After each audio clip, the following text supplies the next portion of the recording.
Why is the phrase, "I'm sorry," stripping away your advantage and eroding your power?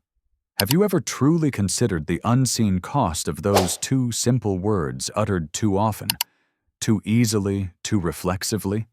It's a question that cuts to the bone of human interaction, revealing a brutal truth about influence authority and the silent surrender of your own standing. You feel it, don't you? That subtle drain, a quiet erosion of your conviction, not from a direct confrontation, but from a constant, almost unconscious yielding. You walk away from pivotal conversations, from crucial decisions, from everyday moments, with a lingering phantom ache. You wonder why your personal power seems to seep away, not stolen by force, but surrendered by habit. You find yourself burdened by the invisible weight of countless unwarranted apologies, each instance a tiny self-inflicted wound. This isn't about being polite. This isn't about humility. This is about the unseen warfare that subtly unfolds in every human exchange. And in that relentless arena, every unnecessary softening of your stance, every reflexive step back, is a bullet you fire into your own foot. Because while you're busy trying to smooth edges to placate, to avoid imagined friction, the world is watching. And it's interpreting your deference not as kindness, but as vulnerability. It sees an open invitation to dominate, to take to diminish your standing peace by agonizing peace. Centuries ago, a man named Machiavelli observed this chilling dynamic with unflinching clarity. He didn't just write about princes and kingdoms, he dissected the raw, merciless psychology of influence control and survival. He understood that power doesn't just evaporate, it is often willingly relinquished. And your constant inclination to say, "I'm sorry," it is the most potent instrument of that surrender. Are you truly tired of feeling like a perpetual petitioner in your own life?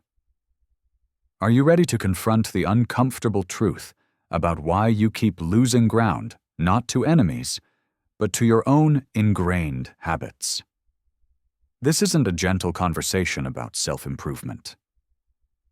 This is a wake-up call, a stark, uncompromising journey into the brutal mechanics of authority, designed to strip away the illusions and force you to reclaim the throne that was always meant to be yours. Let's dissect this. Why does a seemingly harmless phrase like "I'm sorry" become a silent weapon against your own standing? Machiavelli, a man who understood the architecture of dominance like few others, would tell you it's about perception. In his world, a leader wasn't just a figurehead.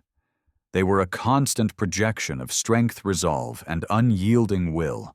Every action, every utterance was weighed for its impact on perceived authority, and an apology freely given, frequently offered without a genuine misstep to warrant it, is a profound miscalculation. It broadcasts a signal, not of humility, not of grace, but of uncertainty, of a wavering conviction in your own choices, your own ideas, your very right to occupy the space you command. It suggests that your presence, your input, requires permission from others. Imagine a seasoned general constantly seeking validation for his tactical decisions, even when they're sound. Or a CEO beginning every pronouncement with a tentative, "I apologize, but perhaps..." The very air around them would change. Doubt would creep in. Respect would erode brick by painful brick. This isn't about being arrogant or immune to error. True strength acknowledges mistakes with precision and intent. It's about the habitual reflex, the almost unconscious compulsion to soften your stance, to diminish your voice, to dilute your impact, simply to preempt imagined conflict or discomfort. When you consistently use phrases like, "I'm sorry," for asserting a boundary, for expressing a preference, for simply existing in your own truth, you're essentially saying, "My needs are secondary, my feelings are negotiable, My inherent value requires external validation. And here's the brutal truth of human psychology. People often unconsciously will instinctively gravitate towards the void you create. They will fill the space you vacate. They will absorb the power you willingly relinquish. This dynamic plays out in the quiet corners of your personal life and in the glaring spotlights of your professional arena. In relationships, it births an insidious imbalance. One person constantly yields, accommodates, while the other, without even trying, becomes the silent recipient of this surrendered power. The constant appeaser finds themselves trapped in a cycle of resentment, a gnawing sense of being undervalued, unseen. Their needs are perpetually unmet, their voice muted because they've trained others to expect perpetual concession. The recipient, on the other hand, can grow unconsciously entitled, taking the constant yielding for granted, perhaps even viewing it as a sign of inherent weakness. This isn't malicious, not always. It's simply the natural, brutal flow of power. It follows the path of least resistance. In the workplace, the cost is even more tangible. Your innovative ideas are dismissed with a shrug. Your confident proposals are met with skepticism. You're overlooked for advancement, not because you lack talent, but because your constant self-effacement, your perpetual need to placate projects, a lack of decisiveness, a lack of unshakable conviction. Machiavelli would have seen this as a failure of leadership, a self-inflicted wound. He knew that influence isn't about being liked by everyone. It's about being respected, about being seen as a force to be reckoned with, a source of authority, not a perpetually hesitant plea for acceptance. Every unnecessary instance of saying, "I'm sorry," is a drop of blood from your own vein, and in the relentless pursuit of power, in the unforgiving theater of human interaction, every drop matters. Beyond the immediate loss of standing, there's a deeper, more insidious current at play. This constant self-diminishment, this almost ritualistic apology, isn't born in a vacuum. Often it's a deeply ingrained psychological pattern forged in the crucible of early experiences. Perhaps it was a childhood where assertiveness was met with punishment, where fitting in meant making yourself small, where your needs were consistently overshadowed by the demands or discomfort of others. Over time, that habit becomes a conditioned reflex, an automatic response wired into your nervous system. Your brain interprets any potential friction, any hint of disapproval as a threat, and the quickest path to perceived safety is to concede, to retreat, to offer that placating phrase. The emotional landscape of such an individual is often one of high vigilance, a constant scanning for potential conflicts to diffuse, for imaginary offenses to apologize for. This creates a state of perpetual anxiety, a gnawing sense of being perpetually on edge, even when no real threat exists, a psychological prison built by your own well-meaning, yet self-defeating habits. This isn't just about external interactions. It's about the very foundation of your self-concept. When you repeatedly act as if your existence is an imposition, your opinions bothersome, or your presence requires an excuse, you begin to internalize that message. It chips away at your intrinsic worth, leaving you with a nagging sense of inadequacy, a quiet anxiety that hums beneath the surface of your daily life. The consequences are far-reaching, a diminished capacity for risk-taking, a reluctance to pursue ambitious goals, a pervasive feeling of being undervalued even when you're outwardly successful. Your mental landscape becomes cluttered with self-doubt, a constant internal debate about whether you truly deserve the space you occupy. This isn't just about losing power in a negotiation. It's about losing power over your own psychological well-being, stifling the very spark of your unique potential. The psychological weight of this internal surrender is often far heavier than any external challenge, leading to burnout, resentment, and a profound sense of unfulfillment. It's the silent killer of ambition, the quiet extinguisher of self-belief, leaving you trapped in a cycle of self-perpetuating limitations. Furthermore, consider the societal and cultural undercurrents that often reinforce this behavior. In many cultures, particularly those valuing harmony and avoiding direct confrontation, the tendency to soften one's stance, to offer preemptive apologies, is subtly encouraged. You are conditioned to believe that this is the path to being nice, agreeable, or a team player. But Machiavelli would scoff at such pleasantries when discussing true power. He understood that these social graces, while seemingly benign, can become tools of manipulation for those who grasp the deeper dynamics. While one person sacrifices their authenticity for perceived acceptance, another leverages that very act of sacrifice to their advantage. This societal conditioning becomes a cage trapping individuals in roles that diminish their inherent authority, making it even harder to break free without feeling like they are violating an unspoken yet deeply ingrained social contract. The pressure to conform often outweighs the desire to assert, leading to a collective weakening of individual agency within these contexts. Now let's cast our gaze back through the annals of history. Machiavelli didn't conjure these insights from thin air. He drew them from the vivid tapestry of human ambition and struggle. He studied the titans who carved their names into destiny and those who crumbled into dust. Consider Napoleon Bonaparte. Was he known for his constant deference, his need to soften his commands? Hardly. His very presence radiated an unshakable conviction. Every order, every declaration was delivered with the absolute certainty of a man who knew his path and expected nothing less than immediate, unquestioning execution. He made mistakes, undoubtedly. But his response wasn't a cascade of self-effacing apologies. It was an assessment, a recalibration, a relentless drive forward. His power wasn't predicated on being liked, but on being feared and respected. And unprompted concession in that unforgiving calculus was a luxury he could not afford. His charisma stemmed from his unyielding will, not from a desire to be universally amiable.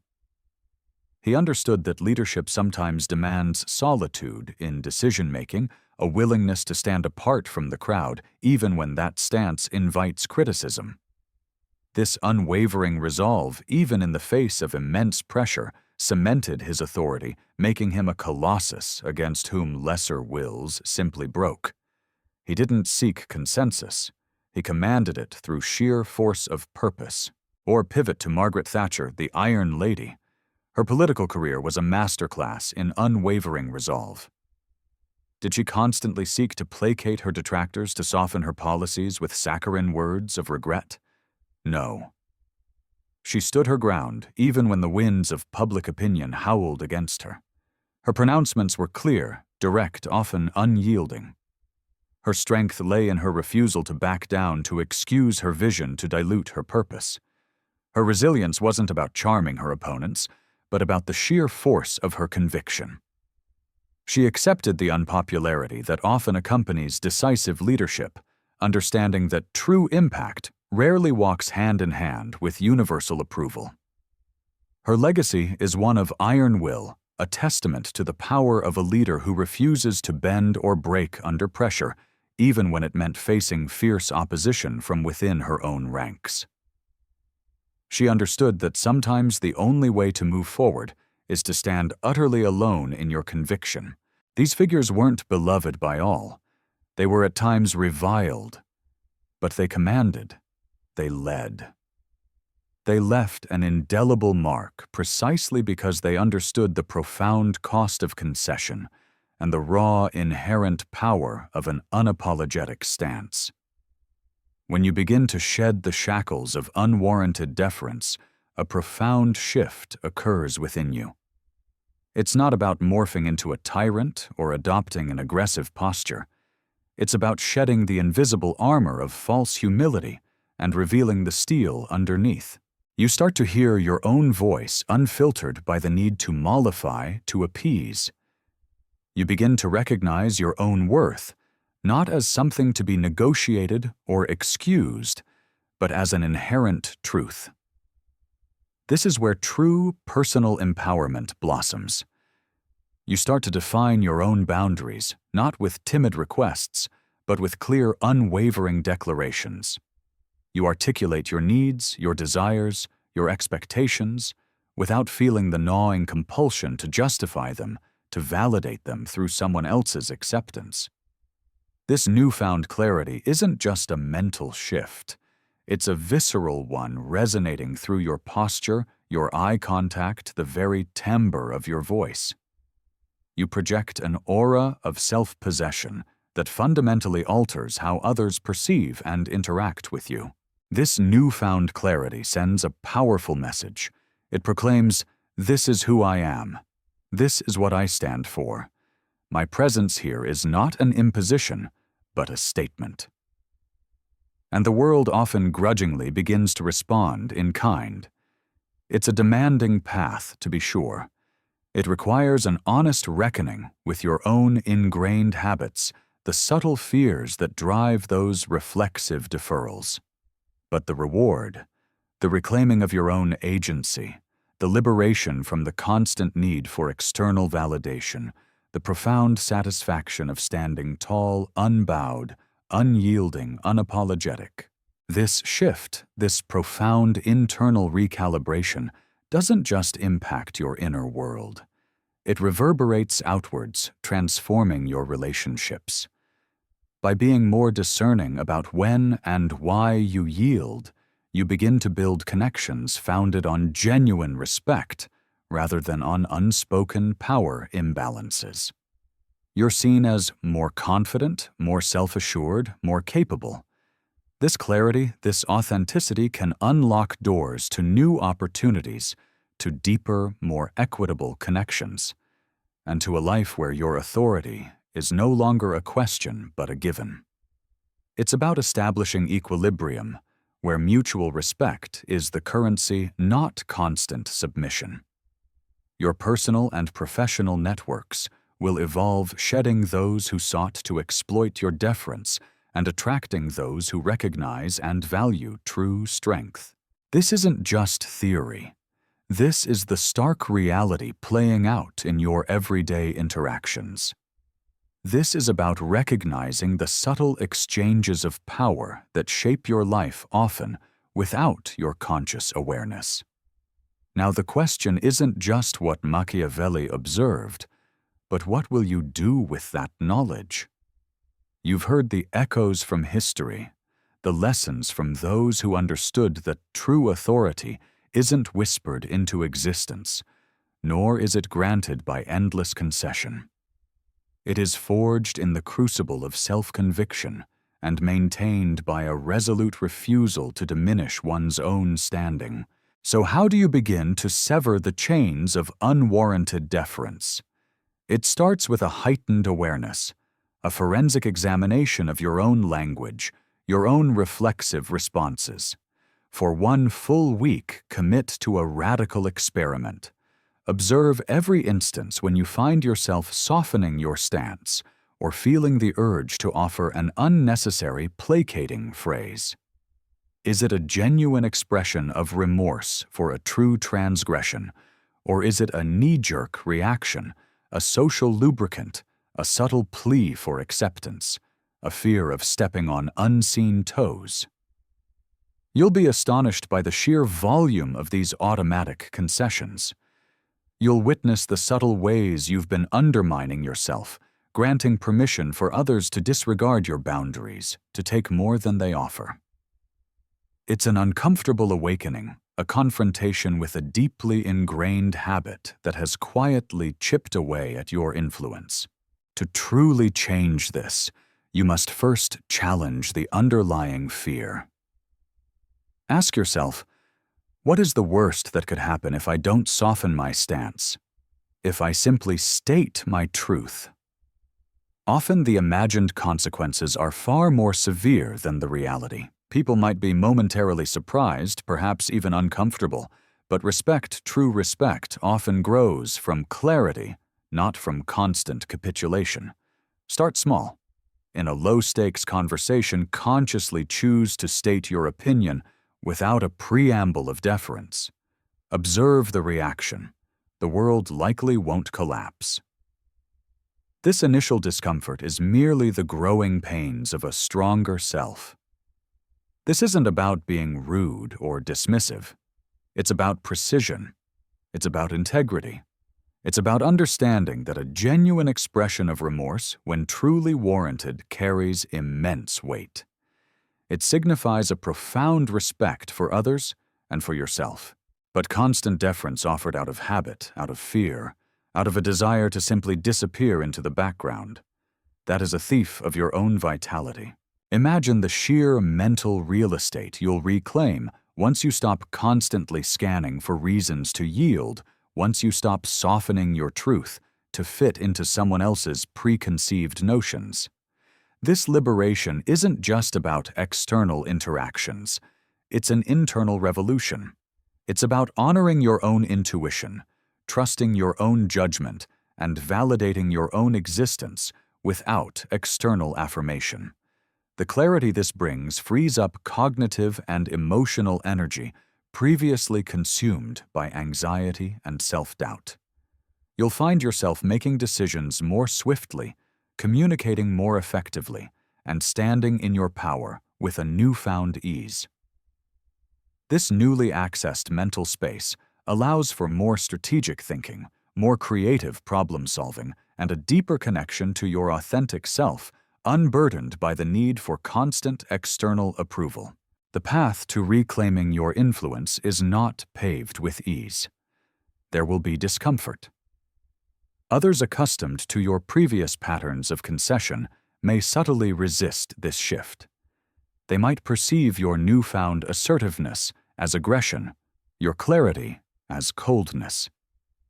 This is precisely where your resolve will be tested. This is where you must stand firm. Remember, Machiavelli understood that leadership true command is not a popularity contest. It's about impact. It's about setting the terms, defining the narrative, and holding your ground with unyielding conviction. Your journey begins with a single resolute decision to stop constantly yielding the space you occupy, for the voice you possess, for the truth you embody. Beyond the initial challenge of conscious awareness, consider the subtle psychological shifts you'll need to cultivate. This is not just about suppressing a phrase, it's about reshaping your inner landscape. Develop an unshakable belief in your own competence. This doesn't mean arrogance, but a quiet internal certainty that you are capable, your thoughts are valuable, and your presence is justified. Practice active listening to others, but without the underlying agenda of finding an opening for self-deprecation. Engage with purpose, not with a preemptive apology. When you speak, speak with intent, with the weight of your own conviction behind each word. Your posture will shift, your gaze will steady, and your voice will carry a new resonance, embodying the quiet power of self-assurance. Another critical step is to understand the difference between empathy and deference.